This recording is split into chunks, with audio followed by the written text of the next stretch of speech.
Hello students, today we will begin new chapter capacitors and dielectrics part 1. In this chapter we will discuss about the dielectrics, their properties and uses. On the basis of behavior towards electric current, the substances are generally divided into two groups. Number 1, conductors. The substances in which, on application of electric field, a large number of charge carriers become mobile are known as conductors. Example: Ag, Cu, Al, etc. In metals, electric conduction takes place by free electrons, while positive ions with bound electrons remains stationary. Insulators or dielectrics. Substances in which normally charge cannot flow from one place to another are known as insulators. Free charge carriers are not present in insulators. Example: glass, rubber, plastic, paper, wood, dry air, etc. Free and bound charges inside a conductor. Each substance is made up of atoms. In atoms, electrons revolve in some definite orbits around the positively charged nucleus. These electrons are of two types. Number A, bound electrons. Number B, free electrons. The electrons of the orbit which are near to the nucleus are highly influenced by the nucleus and hence cannot be easily removed from their orbits. These electrons are known as bound electrons. As the distance of the electrons from the nucleus increases, the influence of the nucleus decreases. These electrons can be easily separated from their orbit by giving a small amount of energy. These electrons are known as free electrons. At room temperature, a large number of free electrons of valence shell moves randomly inside the boundaries of the metal. Similarly, as the molecules of an ideal gas moves inside a closed vessel, therefore they are also known as electron gas. The substances having a large number of free electrons are good conductors of electricity. All metals are good conductors of electricity. The substances having very small number of free electrons are known as insulators or dielectrics. The electrical insulating substance are known as dielectric. Example: air, water, paper, mica, etc. There is no or negligible free charge carriers in these substances. These substances may be monoatomic or polyatomic. The electric dipole moment of monoatomic dielectric substances are usually zero, while of polyatomic dielectric substances may or may not be zero. Dielectric substances are of two types. Number 1, non-polar dielectric. Number 2, polar dielectric. Number 1, non-polar dielectric. The molecules in which center of gravity of positive protons coincides with the center of gravity of negative charges, that is the electric dipole moment of the molecule is zero, are known as non-polar dielectrics. Number 2, polar dielectrics. The molecules in which center of gravity of positive protons does not coincide with the center of gravity of negative charges, that is, they have a permanent electric dipole moment, are known as polar dielectrics. Example: water, ammonia, HCl, etc. Polarization of dielectric. Let a dielectric is placed in an external electric field E0. The effect of this electric field on dielectric under two conditions is as follows. Number 1, non-polar dielectric.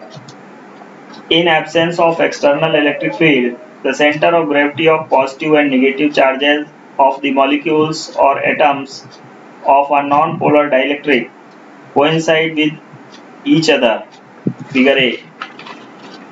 When dielectric is kept in external electric field capital E 0, the positive and negative charges of the molecules experience electrostatic forces in opposite directions. Therefore, the center of gravity of positive and negative charges are displaced, and thus the molecules acquire an induced electric dipole moment in the direction of external field. Number 2. Polar dielectric. In absence of external electric field, each molecule of a polar dielectric is an electric dipole having its own permanent electric dipole moment, but due to thermal agitation, these dipoles are randomly oriented. Thus, the net electric dipole moment in any volume is 0. Figure A. When dielectric is kept in external electric field E0, a couple acts on each dipole which tries to align each dipole in the direction of external field, while thermal agitation tries to disturb this alignment. Therefore, each molecule of the dielectric partially aligns itself along the external electric field. Figure B. In this way, it is clear that when a dielectric is kept in an external electric field, a net electric dipole moment is developed inside it. This phenomena is known as polarization of dielectric. Next is concept of electrical capacitance. What is capacitance? Capacitance means the capacity to bear. Electrical capacitance of any conductor means how much charge it can bear on its surface. For example, if we take a glass and a jug full of water and transfer this water into the glass, so what happens? After a certain time, glass will be filled and then water starts flowing outside of the glass. Similarly, when we give charge to a conductor, after a certain limit, this charge starts flowing in the atmosphere or to the surroundings of the conductor. As we can see, the water transferred to the glass raises the gravitational level of the water. Similarly, the charge given to this conductor raises the electrical level of the conductor, means it raises the potential of the conductor. Higher the amount of charge given to the conductor, greater will be its potential. So, the charge given to any conductor is directly proportional to its potential. If the electric potential of any conductor becomes V on giving charge Q, then Q will be directly proportional to V. If we remove this proportionality, then we get here a constant Q is equal to C into V, where C is a constant known as electrical capacitance of the conductor. From equation 1, we can have C is equal to Q by V. If V is equal to 1 volt, then C is equal to Q. From here, we can get the definition of electrical capacitance. Electrical capacitance of a conductor is equal to that amount of charge which, when given to the conductor, increases its potential by 1 volt. Unit of capacitance, C is equal to unit of charge is coulomb, unit of potential is volt. So, coulomb per volt.